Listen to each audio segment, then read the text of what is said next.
as it is, did not meet us unprepared. Just 2 days ago, I inspected facilities at one of the isolation centers we have prepared for possible cases such as now.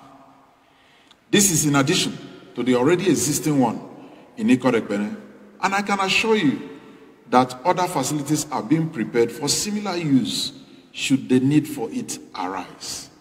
As I speak, the confirmed cases, who are mostly healthcare professionals, are in good health and have so far presented no symptoms.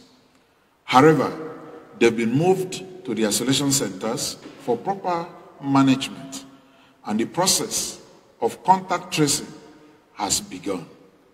To identify those who they may have been exposed to enable this process to be carried out effectively, I am hereby announcing a complete cessation of movement in the state, extended to a period of 14 days.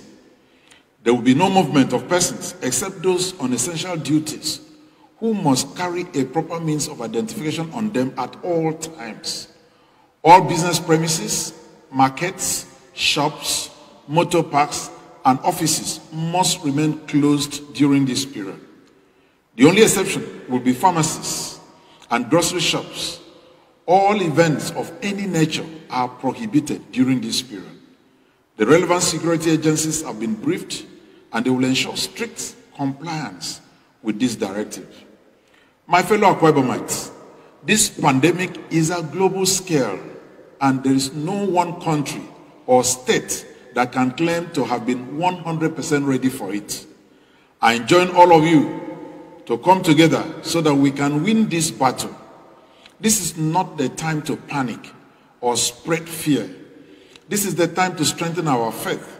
All hands must be on deck to defeat this pandemic in our state, in our nation Nigeria, and the entire world. Trading blames, playing politics, and spreading rumors will not do us any good. What we need to do is to stay at home, practice social distancing and good personal hygiene, provide accurate and useful information to health workers whenever necessary. Like we all know, the virus doesn't move on its own. People move and spread it. When we stop moving, the virus will stop spreading. I am also encouraging every person who may have been potentially exposed to the virus by whatever means, or who is experiencing any of the symptoms of the illness, to immediately call the emergency numbers that are already in the public space. The disease is not a death sentence, and many people around the world and in our country have recovered from it. We are hopeful that by the grace of God and the work of our healthcare professionals, anybody who has been infected will recover and return to his or her family in good health. Let me express my appreciation to the patriotic sons and daughters of the state who have been forthcoming with useful information that has enabled us keep track of and manage these cases. I encourage any other persons with useful information to talk to us through the emergency numbers that we have already been made public. I also appreciate our healthcare professionals who are at the front line of this response. We will remain eternally indebted to them, even as we encourage them not to relent in bringing their training, expertise, and experience to bear in the management of this pandemic. I know that this is a difficult period for all of us as a state and as a country, Nigeria. The cessation of movement is, for me, a very difficult but very necessary decision. I solicit the cooperation and understanding of all of us as we make this sacrifice. My dear brothers and sisters, these are indeed trying times, but I assure you that you are not alone. We are in this together.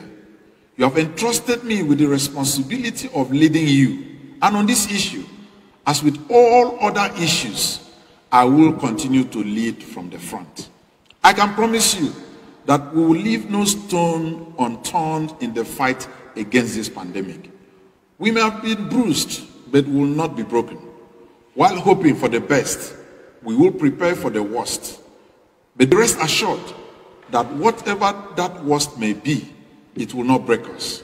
I'm hopeful that with God on our side, this pandemic shall pass and we'll be able to say that we have counted